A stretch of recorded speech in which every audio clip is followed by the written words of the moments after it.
The question is what to do with BAZOUM.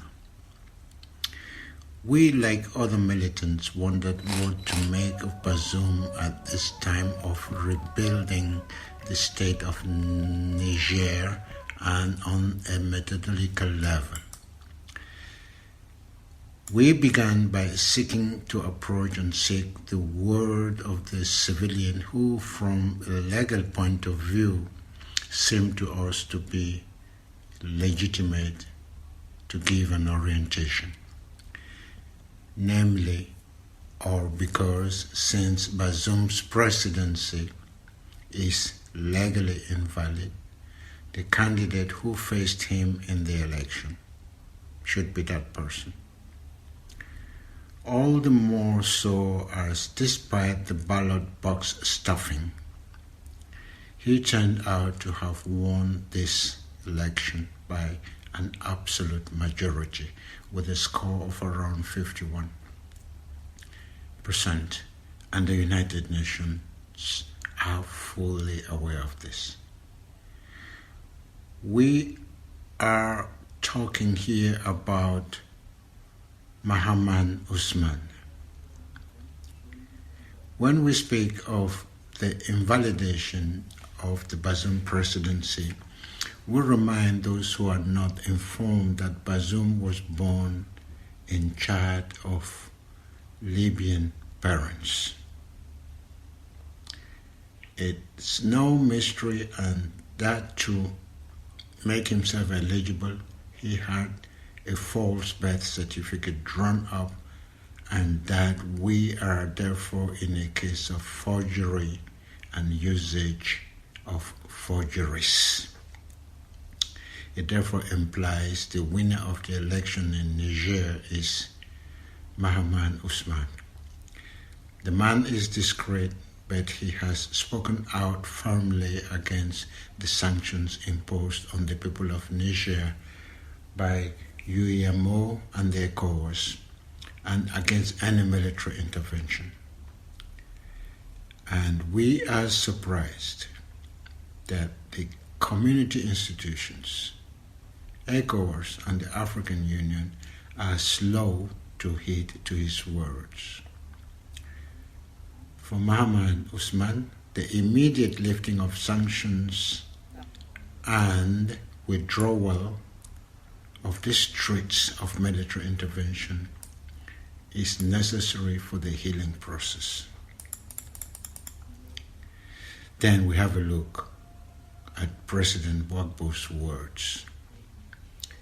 We will come back on it, which, as it might seem, has nothing to do with the fact that he opposes Ouattara. And you will understand that the cause is very deep-rooted. President Gbagbo very wisely suggested that a country should offer President BAZOUM asylum while he waits or awaits his trial. In fact, a friend of ours told us that this is what happened when Mr. Gbagbo himself was persecuted by the ICC, and it seems that it was Uganda that made the offer of asylum. Unfortunately,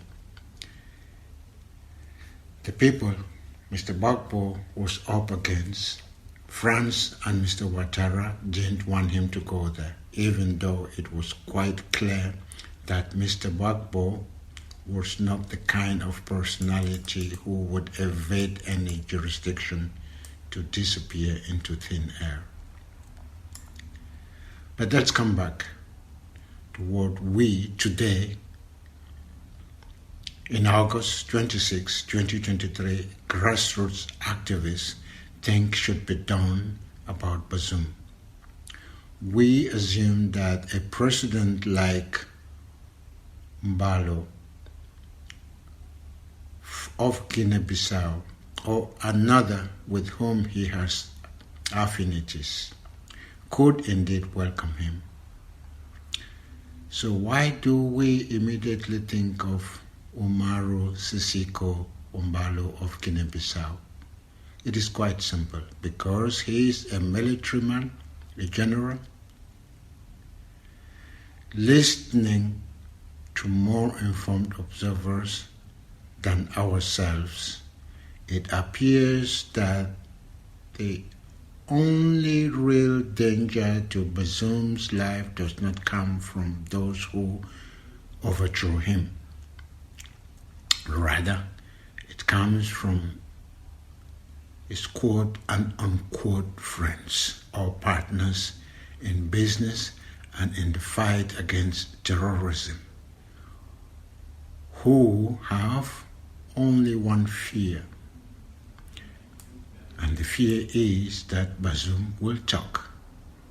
When BAZOUM publicly mentions the identification of the terrorist leaders as one of his assets, and says that he assaulted them, and indicates that he was advised to free the prisoners, confirms that this is what he did, and that he received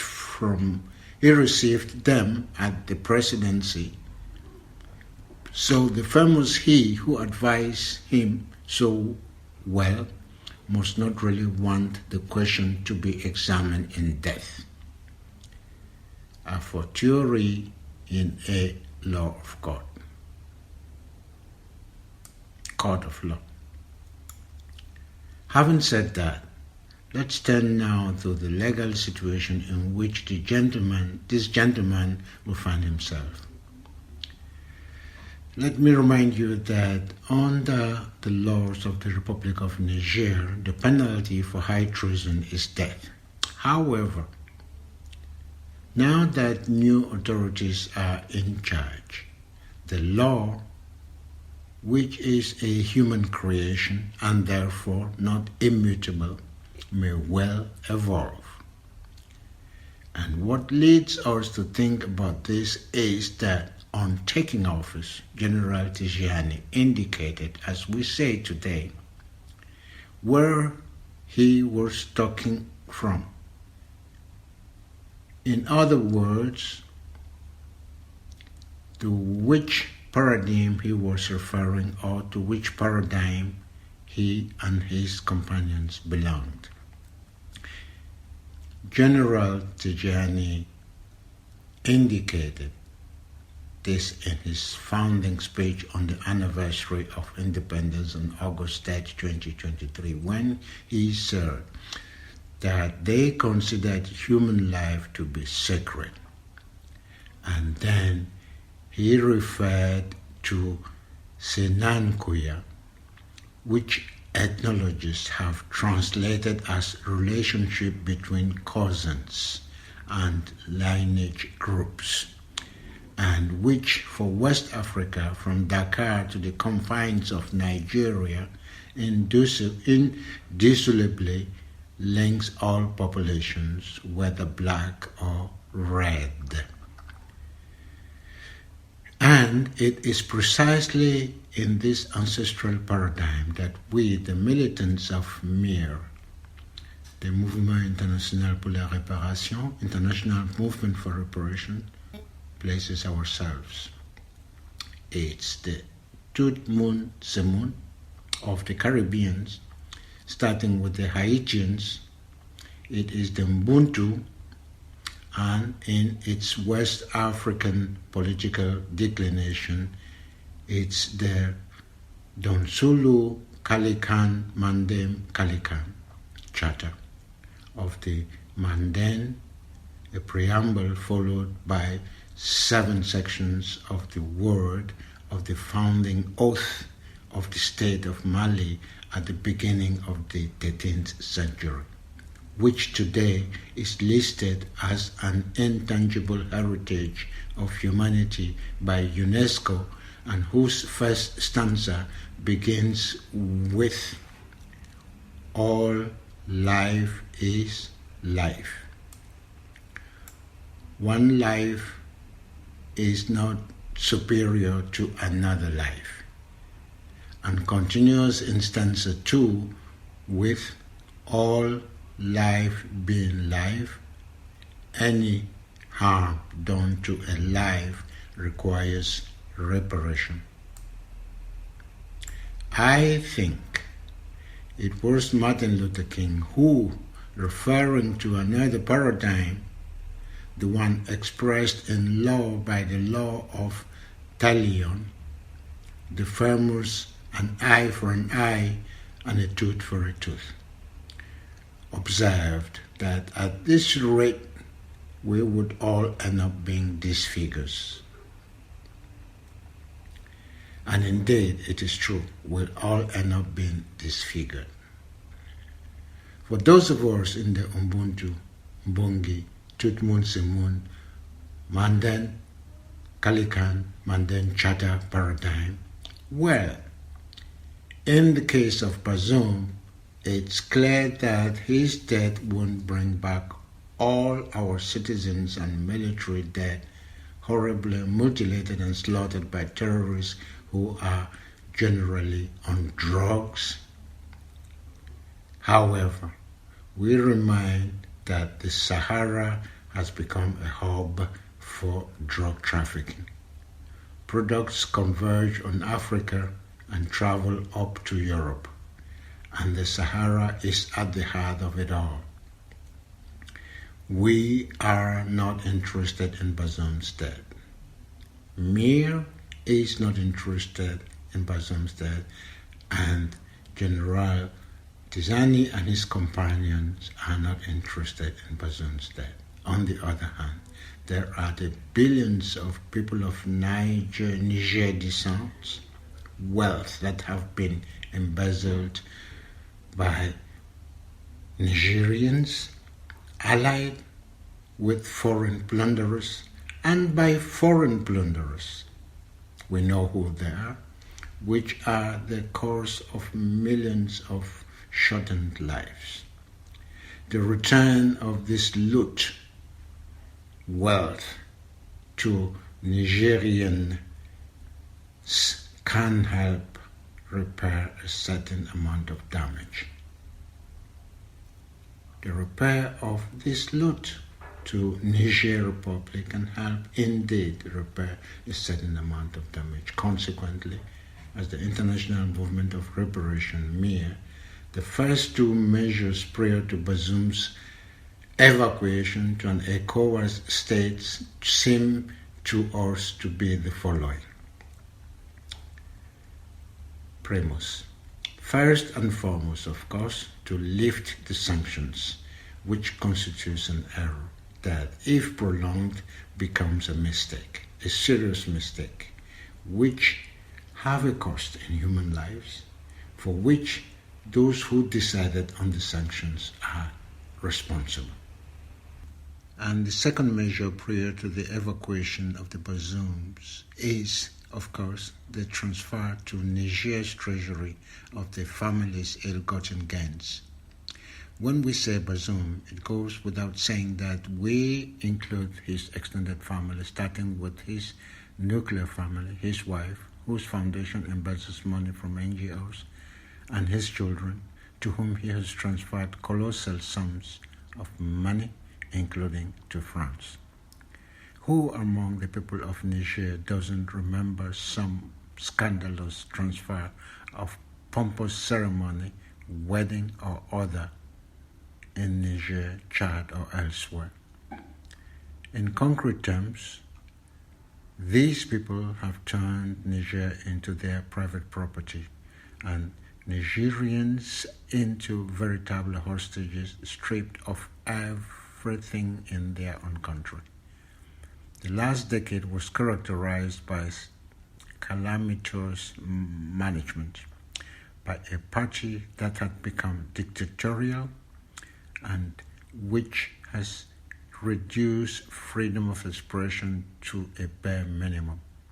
We are talking about the suffocation of an entire people, and this is the reason for the mobilization the whole world is witnessing. It seems to us, therefore, that it is high time that in the African way, people of goodwill approach common institutions such as ECOWAS and the African Union which we all know are sometimes parasitized by the interference of squatters who try to appropriate them. It is now up to the parliamentarians of this institution to step up to the plate and accelerate the movement by calling on these people of goodwill to help ensure that the sanctions against Niger, people of Niger, are rapidly lifted and a plan put in place to evacuate BAZOUM for his own well-being whilst awaiting trial, just as was the case with Charles Taylor of Liberia, which Obasanjo negotiated at the time. Now, let's go back to President Gbagbo in particular and point out that we had good reasons to have been on the lookout for his word on the matter. As a historian, he began writing a play about Sunjata when he was very young. And the founding act of the state of Mali, where Sunjata was enthroned in Dagajalan at the end of 2022, consisted in placing as founding stone the Manden Kalikan, the oath whose first stanza begins with the sacralization of life. And that was exactly 800 years ago when Comet Halley lit up the Manden sky.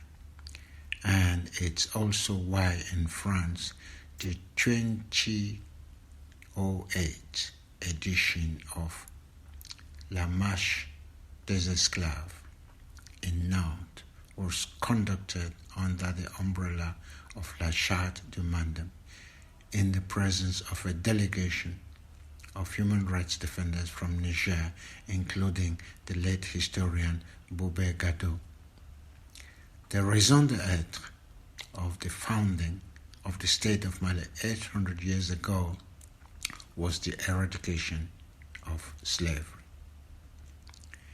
The Slaves March, which is an annual collective public performance through the streets of Nantes. Nantes, former first French port involved in slave trade, a performance to lift the lead cover on the slave trade practiced by the French. So, as we said, this founding oath of the Mali state in the 13th century is a political expression of the more general Ubuntu paradigm, a paradigm that was particularly highlighted by the victory over apartheid and the liberation of Mandela, and which basically forms the basis of our common African organization and heritage. When we refer to the official text of the African Union, we observe that they are based on three principles, and we see them as a pot placed on three stones. The first is what the authors of all these texts have called a bottom-up approach to self-organization. Put differently, it's a convocation under the Palaver tree where each individual and each group of individuals must be able to expose their situation and defend their interests if they have been damaged. And that explains why, seizing the event of the internet, a vast consultation of the continent and its 6 regions, the diaspora, was organized at the start of this millennium to draw up Agenda 2063, the common agenda of the African Union. The second stone on which the plot or the pot is laid is an inclusive approach. The big phrase in the document is "leave no one behind." Incidentally, this is the antithesis of what Issoufou BAZOUM governance has produced over the past decade, and it's high time the red card was lifted. finally, the third principle, is a holistic approach. A human being needs to be properly housed, have clean drinking water, be able to educate himself and able to move around, etc., etc. It's an approach that has been taken to the highest level since it was finally adopted by the United Nations in the form of the Sustainable Development Goals, popularly known as SDGs. And on the subject of this holistic approach, Mali's Prime Minister, Choguel Maïga, recently recalled, still in this fractal version, the three stones on which the part of the holistic approach rests, in which period of the transition and process of leading Mali, namely defense, starting, of course, with the liberation of the territory, diplomacy, in other words, knowing what you want, knowing how to make it known, and knowing how to forge alliances that will help you achieve your goals, and finally, securing the satisfaction of basic individual needs.